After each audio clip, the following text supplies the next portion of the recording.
जय श्री राधे। श्रीमद् भागवत सुधा सागर द्वितीय स्कंद अध्याय 10। कल के अध्याय में हमने ब्रह्मा जी का भगवत धाम दर्शन और भगवान के द्वारा उन्हें चतुर्श्लोकी भागवत का उपदेश नामक कथा प्रसंग श्रवण किया। अब आज के अध्याय में हम भागवत के 10 लक्षण नामक कथा प्रसंग श्रवण करेंगे। श्री सुखदेव जी कहते हैं, परीक्षित, इस भागवत पुराण में सर्ग, विसर्ग, स्थान, पोषण, उति, मनवंत्र, ईशानु कथा, निरोध, मुक्ति और आश्रय, इन 10 विषयों का वर्णन है।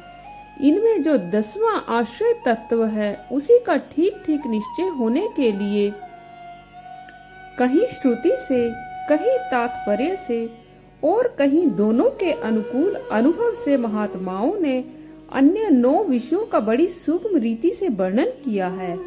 ईश्वर की प्रेरणा से गुणों में क्षोभ होकर रूपांतर होने से जो आकाश आदि पंचभूत, शब्द आदि तन्मात्राएं, इंद्रियां, अहंकार और मह तत्व की उत्पत्ति होती है, उसको सर्ग कहते हैं। उस विराट पुरुष से उत्पन्न ब्रह्मा जी के द्वारा जो विभिन्न चराचर सृष्टियों का निर्माण होता है उसका नाम विसर्ग है। प्रतिपद नाश की ओर बढ़ने वाली सृष्टि को एक मर्यादा में स्थिर रखने से भगवान विष्णु की जो श्रेष्ठता सिद्ध होती है उसका नाम स्थान है। अपने द्वारा सुरक्षित सृष्टि के भक्तों के ऊपर उनकी जो कृपा होती है उसका नाम है पोषण। मनवंतरों के अधिपति जो भगवत भक्ति और प्रजा पालन रूप शुद्ध धर्म का अनुष्ठान करते हैं उसे मनवंतर कहते हैं। जीवों की वह वासनाएं जो कर्म के द्वारा उन्हें बंधन में डाल देती हैं उति नाम से कही जाती हैं। भगवान के विभिन्न अवतारों के और उनके प्रेमी भक्तों के विविध आख्यानों से युक्त गाथाएं ईश कथा हैं। जब भगवान योग निद्रा स्वीकार करके शयन करते हैं तब इस जीव का अपनी उपाधियों के साथ उसमें लीन हो जाना निरोध है। अज्ञान कल्पित कृतत्व और भोक्तृतत्व आदि अनात्म भाव का परित्याग करके अपने वास्तविक स्वरूप परमात्मा में स्थिर होना ही मुक्ति है। परीक्षित, इस चराचर जगत की उत्पत्ति और प्रलय जिस तत्व से प्रकाशित होते हैं वह परम ब्रह्म ही आश्रय है। शास्त्रों में उसी को परमात्मा कहा गया है। जो नेत्र आदि इंद्रियों का अभिमानी दृष्टा जीव है वही इंद्रियों के अधिष्ठात्री देवता सूर्य आदि के रूप में भी है, और जो नेत्र, गोलक आदि से युक्त दृश्य देह है वही उन दोनों को अलग अलग करता है। इन तीनों में यदि एक का भी अभाव हो जाए तो दूसरे 2 की उपलब्धि नहीं हो सकती। अतः जो इन तीनों को जानता है वह परमात्मा ही सबका अधिष्ठान आश्रय तत्व है। उसका आश्रय वह स्वयं ही है, दूसरा कोई नहीं है। जब पूर्वोक्त विराट पुरुष ब्रह्मांड को फोड़कर निकला तब वह अपने रहने का स्थान ढूंढने लगा, और स्थान की इच्छा से उस शुद्ध संकल्प पुरुष ने अत्यंत पवित्र जल की सृष्टि की। विराट पुरुष रूप नर से उत्पन्न होने के कारण ही जल का नाम नार पड़ा, और उस अपने उत्पन्न किए हुए नार में वह पुरुष 1000 वर्षों तक रहा। इसी से उसका नाम नारायण हुआ। उस नारायण भगवान की कृपा से ही द्रव्य, कर्म, काल, स्वभाव और जीव आदि की सत्ता है। उनके उपेक्षा कर देने पर और किसी का अस्तित्व नहीं रहता। उन अद्वितीय भगवान नारायण ने योग निद्रा से जगकर अनेक होने की इच्छा की। तब अपनी माया से उन्होंने अखिल ब्रह्मांड के बीज स्वरूप अपने स्वर्णमय वीर्य को 3 भागों में विभक्त कर दिया। अधिदेव, आध्यात्म और अधिभूत। परीक्षित, विराट पुरुष का एक ही वीर्य 3 भागों में कैसे विभक्त हुआ, सो सुनो। विराट पुरुष के हिलने डोलने पर उसके शरीर में रहने वाले आकाश से इंद्रिय बल, मनोबल और शरीर बल की उत्पत्ति हुई। उनसे इन सब का राजा प्राण उत्पन्न हुआ। जैसे सेवक अपने स्वामी राजा के पीछे पीछे चलते हैं, वैसे ही सबके शरीरों में प्राण के प्रबल रहने पर ही सारी इंद्रियां प्रबल रहती हैं। जब वह सुस्त पड़ जाता है तब सारी इंद्रियां भी सुस्त हो जाती हैं। जब प्राण जोर से आने जाने लगा तब विराट पुरुष को भूख प्यास का अनुभव हुआ और खाने पीने की इच्छा करते ही सबसे पहले उनके शरीर में मुख प्रकट हुआ। मुख से तालु और तालु से रस इंद्रिय प्रकट हुई। इसके बाद अनेकों प्रकार के रस उत्पन्न हुए जिन्हें रसना ग्रहण करती है। जब उनकी इच्छा बोलने की हुई तब वाक इंद्रिय, उसके अधिष्ठात्री देवता अग्नि और उनका विषय बोलना, ये तीनों प्रकट हुए। इसके बाद बहुत दिनों तक उस जल में ही वे रुके रहे। श्वास के वेग से नासिका छिद्र प्रकट हो गए। जब उन्हें सूंघने की इच्छा हुई तब उनकी नाक घ्राण इंद्रिय आकर बैठ गई और उसके देवता गंध को फैलाने वाले वायुदेव प्रकट हुए। पहले उनके शरीर में प्रकाश नहीं था, फिर जब उन्हें अपने को तथा दूसरी वस्तुओं को देखने की इच्छा हुई तब नेत्रों के छिद्र, उनका अधिष्ठाता सूर्य और नेत्रेंद्रिय प्रकट हो गए। इसी से रूप का ग्रहण होने लगा। जब वेद रूप ऋषि विराट पुरुष को स्तुतियों के द्वारा जगाने लगे तब उन्हें सुनने की इच्छा हुई। उसी समय कान, उनकी अधिष्ठात्री देवता दिशाएं और श्रोतेंद्रिय प्रकट हुई। इसी से शब्द सुनाई पड़ता है। जब उन्होंने वस्तुओं की कोमलता, कठिनता, हल्कापन, भारीपन, उष्णता और शीतलता आदि जाननी चाहिए तब उनके शरीर में चर्म प्रकट हुआ। पृथ्वी में जैसे वृक्ष निकल आते हैं उसी प्रकार उस चर्म में रोए पैदा हुए और उसके भीतर बाहर रहने वाला वायु भी प्रकट हो गया। स्पर्श ग्रहण करने वाली त्वचा इंद्रिय भी साथ ही साथ शरीर में चारों ओर लिपट गई और उससे उन्हें स्पर्श का अनुभव होने लगा। जब उन्हें अनेकों प्रकार के कर्म करने की इच्छा हुई तब उनके हाथ उग आए।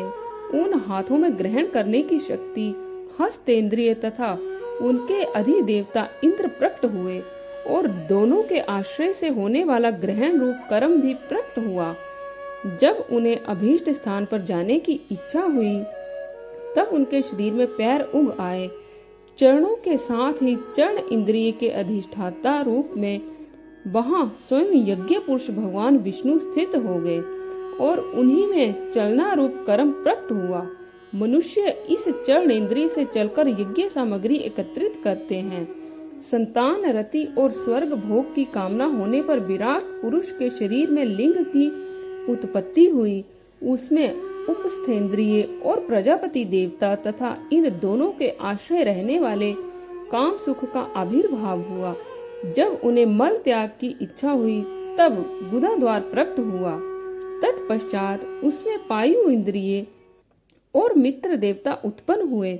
इन्हीं दोनों के द्वारा मल त्याग की क्रिया संपन्न होती है। अपान मार्ग द्वारा एक शरीर से दूसरे शरीर में जाने की इच्छा होने पर नाभि द्वार प्रकट हुआ। उससे अपान और मृत्यु देवता प्रकट हुए। इन दोनों के आश्रय से ही प्राण और अपान का बिछोह यानी मृत्यु होती है। जब विराट पुरुष को अन्न जल ग्रहण करने की इच्छा हुई तब कोख, आंतें और नाड़ियां उत्पन्न हुई। साथ ही कुक्षी के देवता समुद्र, नाड़ियों के देवता नदियां एवं तुष्टि और पुष्टि, ये दोनों उनके आश्रित विषय उत्पन्न हुए। जब उन्होंने अपनी माया पर विचार करना चाहा तब हृदय की उत्पत्ति हुई। उससे मन इंद्रिय और मन से उसका देवता चंद्रमा तथा विषय कामना और संकल्प प्रकट हुए। विराट पुरुष के शरीर में पृथ्वी, जल और तेज से 7 धातुएं प्रकट हुई। त्वचा, चर्म, मांस, रुधिर, मेद, मज्जा और अस्थि। इसी प्रकार आकाश, जल और वायु से प्राणों की उत्पत्ति हुई। श्रोत्रादि सब इंद्रियां शब्द आदि विषयों को ग्रहण करने वाली है। वह विषय अहंकार से उत्पन्न हुए हैं। मन सब विकारों की उत्पत्ति स्थान है और बुद्धि समस्त पदार्थों का बोध कराने वाली है। मैंने भगवान के इस स्थूल रूप का वर्णन तुम्हें सुनाया है। ये बाहर की ओर से पृथ्वी, जल, तेज, वायु, आकाश, अहंकार, मेह तत्व और प्रकृति, इन 8 आवरणों से घिरा हुआ है। इससे परे भगवान का अत्यंत सूक्ष्म रूप है। वह अव्यक्त, निर्विशेष, आदि, मध्य और अंत से रहित एवं नित्य है। वाणी और मन की वहां तक पहुंच नहीं है। मैंने तुम्हें भगवान के स्थूल और सूक्ष्म, व्यक्त और अव्यक्त जिन 2 रूपों का वर्णन सुनाया है, यह दोनों ही भगवान की माया के द्वारा रचित हैं। इसीलिए विद्वान पुरुष इन दोनों को ही स्वीकार नहीं करते। वास्तव में भगवान निष्क्रिय हैं, अपनी शक्ति से ही वे सक्रिय बनते हैं। फिर तो वे ब्रह्मा का या विराट रूप धारण करके वाच्य और वाचक, शब्द और उसके अर्थ के रूप में प्रकट होते हैं और अनेकों नाम, रूप तथा क्रियाएं स्वीकार करते हैं। परीक्षित, प्रजापति, मनु देवता, ऋषि, पितृ, सिद्ध, चारण, गंधर्व, विद्याधर, असुरी और यक्ष, किन्नर, अप्सराएं, नाग, सर्प, किम पुरुष, उर्ग, मातृकाएं, राक्षस, पिशाच और प्रेत, भूत, विनायक, कूष्मांड, उन्माद, बेताल, यातुधान, ग्रह, पक्षी, मृग, पशु, वृक्ष, पर्वत, सरीसृप इत्यादि जितने भी संसार में नाम रूप हैं, सब भगवान के ही हैं। संसार में चर और अचर भेद से 2 प्रकार के तथा जरायुज, अंडज, स्वेदज और उद्भिज भेद से 4 प्रकार के जितने भी जलचर, थलचर तथा आकाशचारी प्राणी हैं, वे सब के सब शुभ अशुभ और मिश्रित कर्मों के तद अनुरूप फल हैं। सत्व की प्रधानता से देवता, रजोगुण की प्रधानता से मनुष्य, तमोगुण की प्रधानता से नारकीय योनियां मिलती हैं।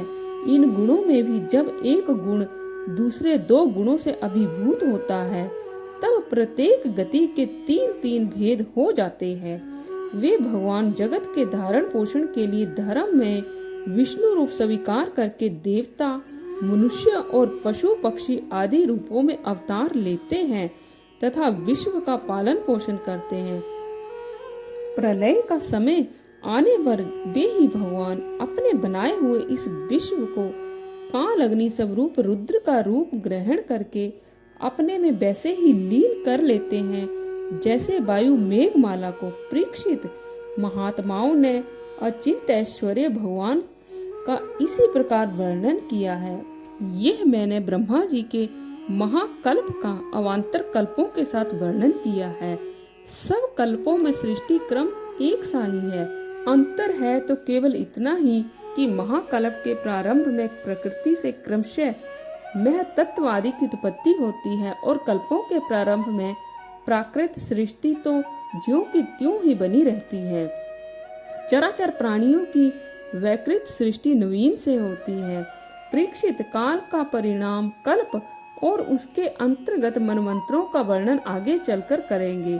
अब तुम पद्म कल्प का वर्णन सावधान होकर सुनो। शौनक जी ने पूछा, सूत जी, आपने हम लोगों से कहा था कि भगवान के परम भक्त विदुर जी ने अपने अति दुस्तेज कुटुंबियों को भी छोड़कर पृथ्वी के विभिन्न तीर्थों में विचरण किया था। उस यात्रा में मैत्रेय ऋषि के साथ अध्यात्म के संबंध में उनकी बातचीत कहाँ हुई और मैत्रेय जी ने उनके प्रश्न करने पर किस तत्व का उपदेश किया? सूत जी, आपका स्वभाव बड़ा सौम्य है। आप विदुर जी का वह चरित्र हमें सुनाइए। उन्होंने अपने भाई बंधुओं को क्यों छोड़ा और फिर उनके पास क्यों लौट आए? सूत जी ने कहा, शौनकादि ऋषियों, राजा परीक्षित ने भी यही बात पूछी थी। उनके प्रश्नों के उत्तर में श्री सुखदेव जी महाराज ने जो कुछ कहा था वही मैं आप लोगों से कहता हूँ, सावधान होकर सुनिए। इति द्वितीय स्कंद समाप्त। तो आज के लिए बस इतना ही। कल फिर आपसे भेंट होगी। तब तक के लिए जय श्री राधे।